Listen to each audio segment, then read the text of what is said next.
Is your past holding you back from living your dreams? There are many steps to success, but a key step in your journey is healing any past wounds. Life coach Lisa Nkonoki is back here to tell us how to do exactly that.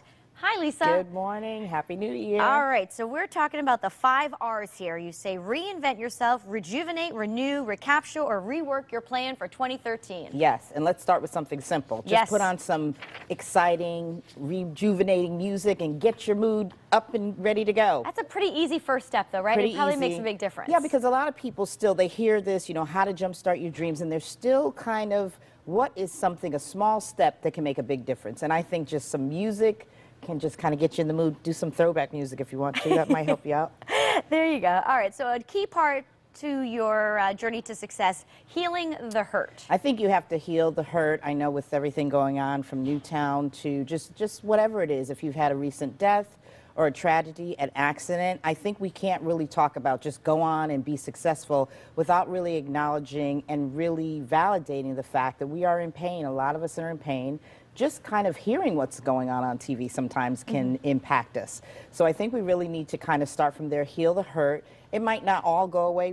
We might not be able to heal our heart totally, but we can at least acknowledge it and then start from there. I heard a recent interview from some of the parents from Newtown who talked about just not letting this grip, not letting basically the devil get the best of them, and being able to try and move forward. And I think that's the best attitude. One foot in front of the other, keep on moving. Slow progress. Slow progress. You want to make slow goals, slow steps, but keep being your own cheerleader. Keep knowing that you're working towards your goal. Sure, and let's get to some of these steps. Face your fears. That's basically what we just talked about. Practice gratitude. Well, I think, again, if we're always thinking that somebody has a better situation than us, I think if gratitude's the attitude, you know, then we can always figure out something just a little more so what's good in our lives, because I know as much as sometimes we want to think the grass is greener on the other side. Might not always be, though, right? Might not always be, and we can always find something good within ourselves, because if we find the good within ourselves, we can definitely move forward. Sure. Manage expectations. Yes, I think we talked about managing expectations. I think when we expect people to do something, we have to have the expectations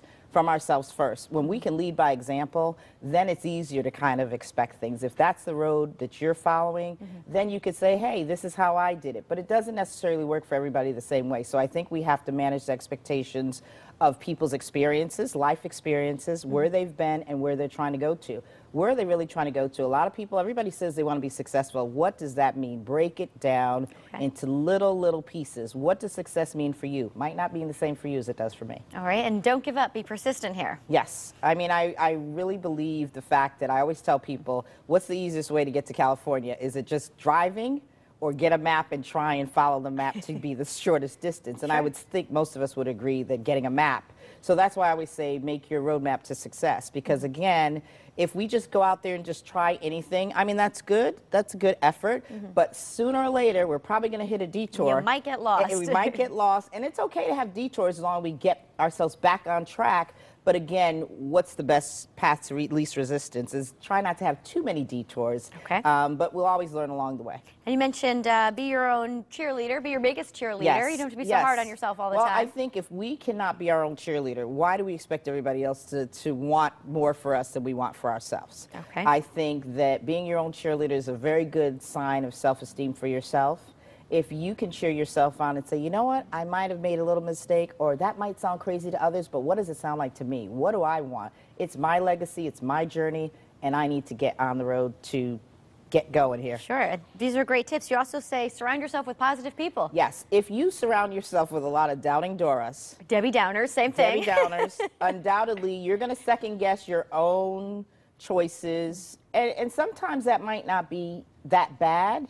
But at the end of the day, you want people that are going to say, you know what, I believe in you. Not sure where you're going, but I believe in you. And if whatever it is, I'm going to support you. And that's really what you need more in your life. You need less of the folks that are saying, oh, you can't do that. Although someone like me takes those people and turns it into motivation. And that I really will say, oh, if they said I can't do it, maybe I really need to explore that and kind of do it. I'm going to do this even better. That's it. All right, and lastly, you say here, create a board of destiny. What does that mean exactly? Well, again, I think I've always talked about a dream sheet, a board of destiny. I think you have to have visuals of what it is that you really want. Let's be specific. If you want a house, does it have 4 bedrooms, 5 bedrooms? If you want a car, what type of car do you want? If you want a coat, like I just had a fur coat design. Tell us about that contest. I actually am going to put together a contest for young people and for through college age where they can design their own fur coat. Because a lot of people say, oh, they want to be a designer. Yes. Well, do you know how to actually follow through from point A to point B? All right, Lisa, we are out of time, but we're going to talk more about that in just a minute at the end of the show. But in the meantime, up next, we're cooking with tofu. Chef Deborah Queen is in the kitchen. We'll be right back.